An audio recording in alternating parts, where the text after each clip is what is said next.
Hey guys, welcome back to Daily Kaylee. Today is day 4 of the 13 Days of Halloween series. And today's episode is about John Wayne Gacy. If you've never heard of John Wayne Gacy, he's America's very own killer clown. He is the inspiration for Twisty the Clown in American Horror Story. He's actually a very popular character, and he's a recurring character. And I think you'll see why.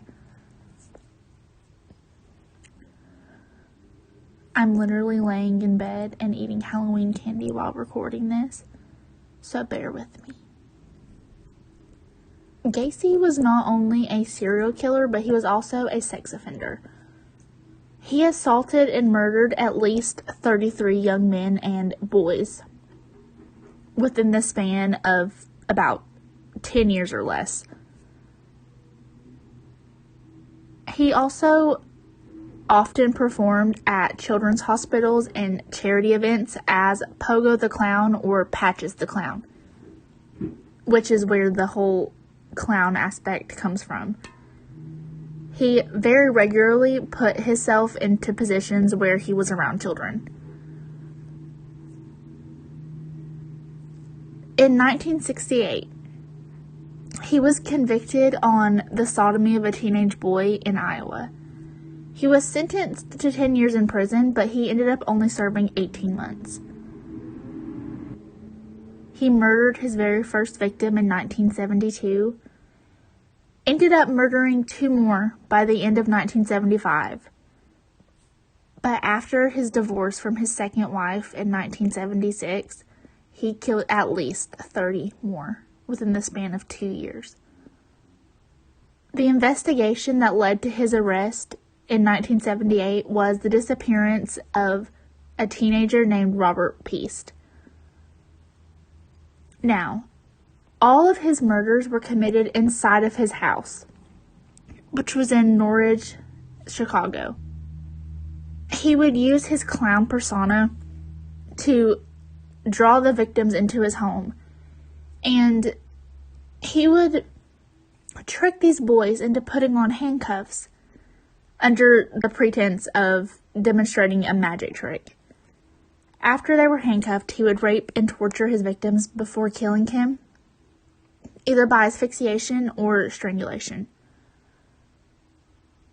26 of his victims were buried in the crawl space under his home, and 3 others were buried elsewhere on the property.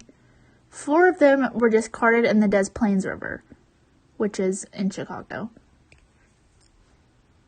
By the time of his arrest in 1978, his conviction for 33 murders was the most that America had ever seen by one individual. He was sentenced to death on March 13th, 1980, and he was executed by lethal injection on May 10th, 1994. So, John Wayne Gacy was born in Chicago on March 17th, 1942. He was the second child and the only son of his parents.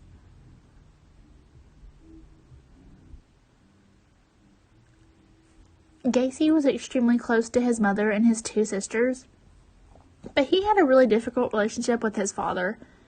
His father was an alcoholic, and he was also physically abusive to his wife and all of the children. His father would often belittle him and call him dumb or stupid, and pretty much considered him the disappointment child and compared him to his sisters very often.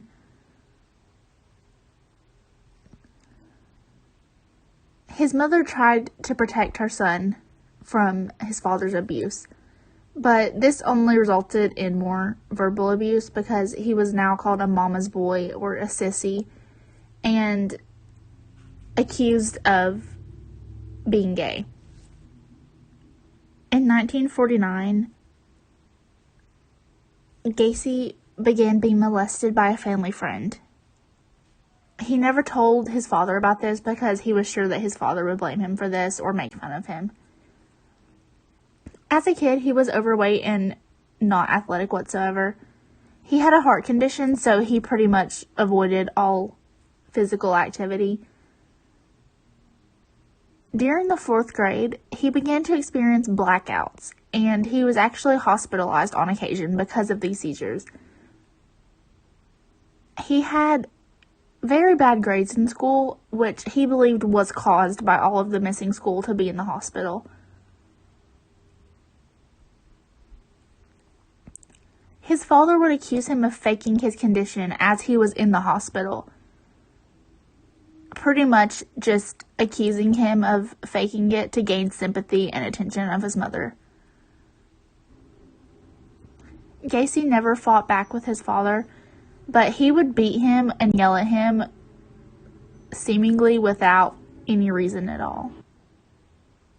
His father actually eventually bought him a car when he was 18, but he used this pretty much to manipulate him into doing whatever he said.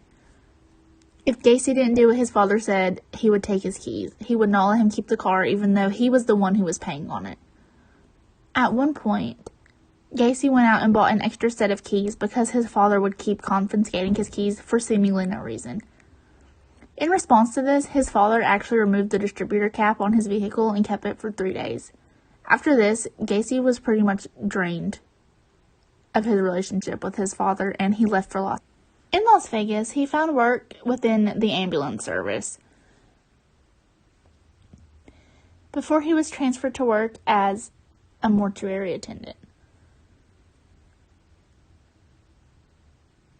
I mean, he literally just packed up his whole life and moved to Las Vegas, and because of this, he slept on a cot behind the embalming room. He lived inside of the funeral home. He worked there for 3 months, and his job was pretty much just to observe the morticians embalming the dead bodies. He later confessed that one evening, while he was left alone, he got into the coffin of a deceased teenage boy and embraced and caressed the body before he awoke from a state of shock, pretty much. After this, he called his mother the next day and asked if his father would allow him to return home, and of course his father agreed, and the same day he drove back to Chicago.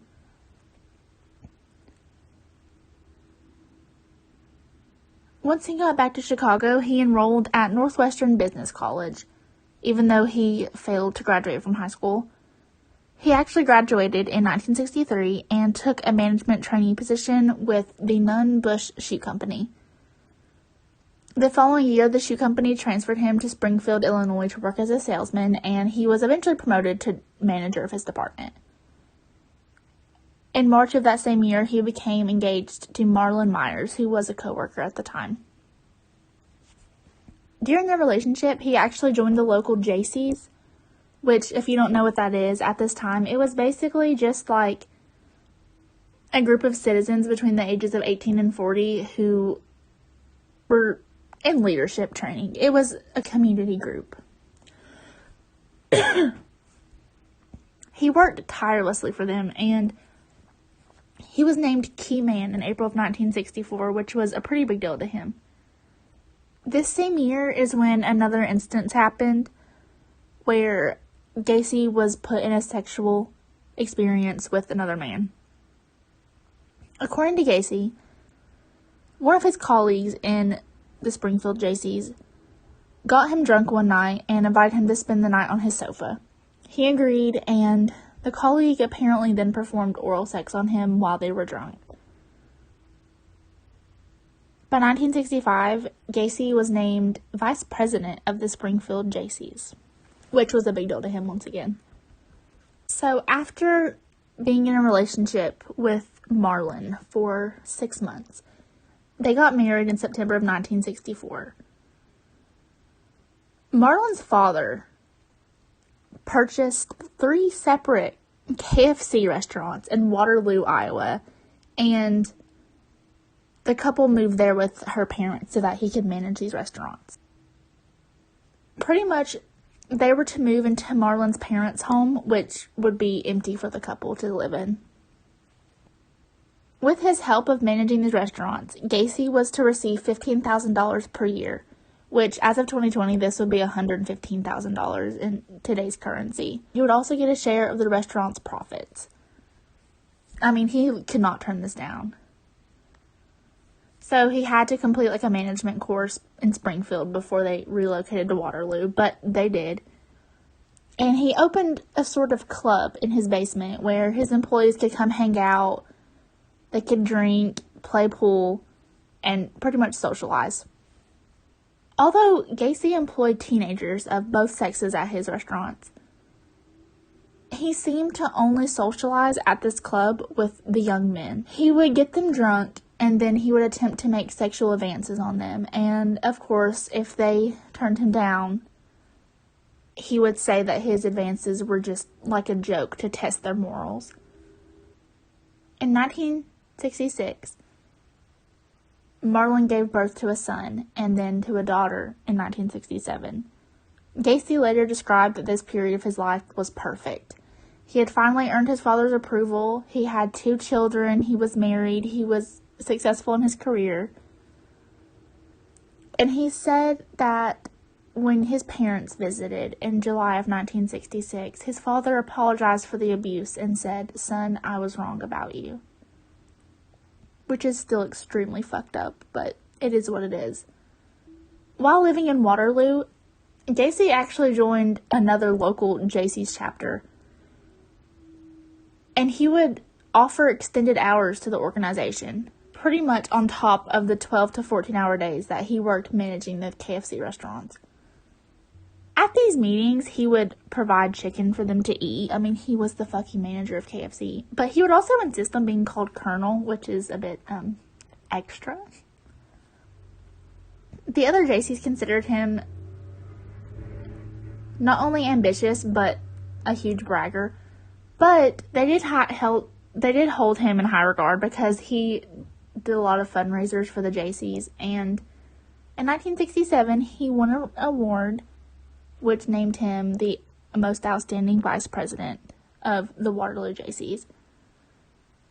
This same year, Gacy served on the board of directors, and it came out that Gacy and all of the other Waterloo Jaycees were deeply involved in wife swapping, prostitution, pornography, and drug use. So there's that. In August of 1967, Gacy sexually assaulted 15-year-old Donald Voorhees, who was the son of a fellow Jaycee member. Gacy lured Voorhees to his house, which he got him there on the promise of showing him pornographic films. Gacy got Voorhees drunk, persuaded him to perform oral sex. Over the following months, Gacy did this to several other young men, including one who Gacy apparently encouraged to have sex with his own wife before blackmailing him into performing oral sex on him. Gacy tricked several teenagers into believing that he was employed to conduct homosexual experiments in the name of scientific research, and he would pay them $50 each for this. The following March in 1968, Donald Voorhees told his father what had happened. His father immediately informed the police, who arrested Gacy and charged him with performing oral sodomy on Donald Voorhees and the attempted assault of 16-year-old Edward Lynch. Gacy, of course, denied these charges and demanded to take a polygraph, but the results, of course, indicated that he was very nervous when he denied any wrongdoing in these situations. He once again publicly denied this and insisted that these charges were politically motivated. Apparently, he claimed that Donald's father had opposed Gacy's nomination to be the president of the Iowa Jaycees. And actually, several other Jaycees members found Gacy to be extremely credible and supported him instead of Donald's father. However, on May 10th, 1968, Gacy was indicted on the charge. On August 30th, 1968, Gacy persuaded one of his 18-year-old employees, Russell Schroeder, to assault Donald Voorhees in an effort to discourage the boy from testifying against Gacy. He promised to pay Schroeder $300, and he agreed. In early September, he tricked Voorhees into coming to an isolated country park, sprayed mace in his eyes, and then beat him senseless. Voorhees managed to escape and reported the assault to the police, successfully identifying Russell Schroeder as his attacker. They arrested him the next day, and he denied any involvement initially, but he soon confessed to assaulting Voorhees and told police that he had done so because Gacy told him to. Police arrested Gacy once again, and he had an additional charge now of hiring this poor boy to assault and intimidate Donald Voorhees. On September 12th, Gacy was ordered to take a psychiatric evaluation. 2 doctors examined him over a period of 17 days before they concluded that he had an antisocial personality disorder. They believed that he was unlikely to benefit from any sort of therapy or treatment, so they also said that his behavior pattern was likely to bring him into repeated conflict with society. There was really no way that he could get better. However, they did conclude that he was mentally competent to stand trial. On November 7th, 1968, Gacy pleaded guilty to 1 count of sodomy in relation to Donald Voorhees, but he claimed he was not guilty in charges related to the other young men.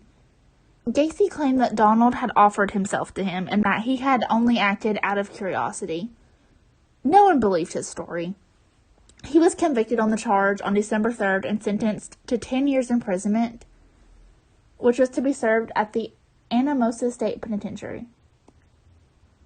This same day, his wife filed for divorce and requested that she be awarded the home and the property, sole custody of their children, and him pay alimony. The court did rule in her favor, and the divorce was finalized on September 18th, 1969, less than a whole year later. He never saw his first wife or his children again. During his imprisonment in the Anamosa State Penitentiary, he rapidly acquired a reputation as a model prisoner. Somehow. Within months of his arrival, he had risen to the position of head cook, and he also joined the inmate JC chapter, and he actually increased his membership from 50 to 650 men in the span of less than 18 months. He also somehow secured an increase in the inmates' daily pay in the prison mess hall, and he supervised several projects to improve conditions for inmates in prison. He also apparently oversaw the installation of a miniature golf course in the prison yard. That same year, in June of 1969, Gacy was denied parole. In order to prepare for a second parole hearing in May of 1970, Gacy actually completed 16 high school courses, and he obtained his diploma in November of 1969. On Christmas Day of 1969, Gacy's father died, and when he was told the news, Gacy collapsed to the floor sobbing. His request for supervised leave to attend the funeral was denied, unfortunately. Gacy was granted parole within 12 months probation on June 18, 1970, after he had served 18 months of his 10-year sentence. Conditions of his probation included that Gacy has to relocate to Chicago to live with his mother, and that he have a 10 p.m. curfew. Upon his release, Gacy told his friend and fellow JC, Clarence Lane, who also picked him up from the prison, and 100% believed Gacy was innocent. He told him that he would never go back to jail, and that he intended to reestablish himself in Waterloo. However, within 24 hours of this release, he did relocate to Chicago. He arrived there on June 19th, and shortly after attained a job as a short-order cook in a restaurant. Now, this is when shit goes downhill very quickly.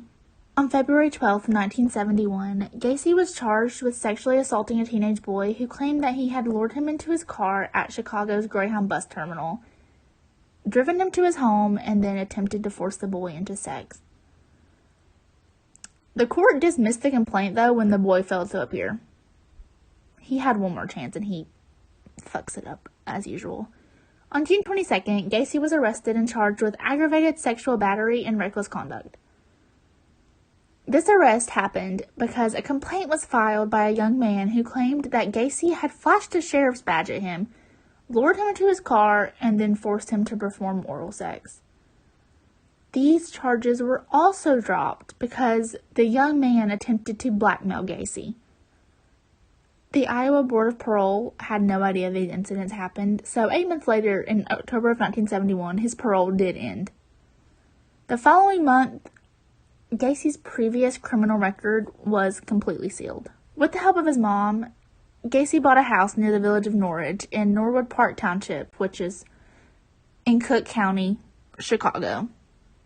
He lived at the address 8213 West Summerdale Avenue until his arrest in December of 1978.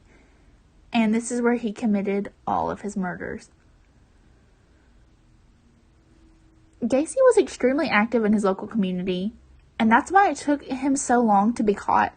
His neighbors considered him extremely helpful and kind. He would willingly loan his construction tools and plow snow from the neighborhood sidewalks free of charge. He did it to be nice.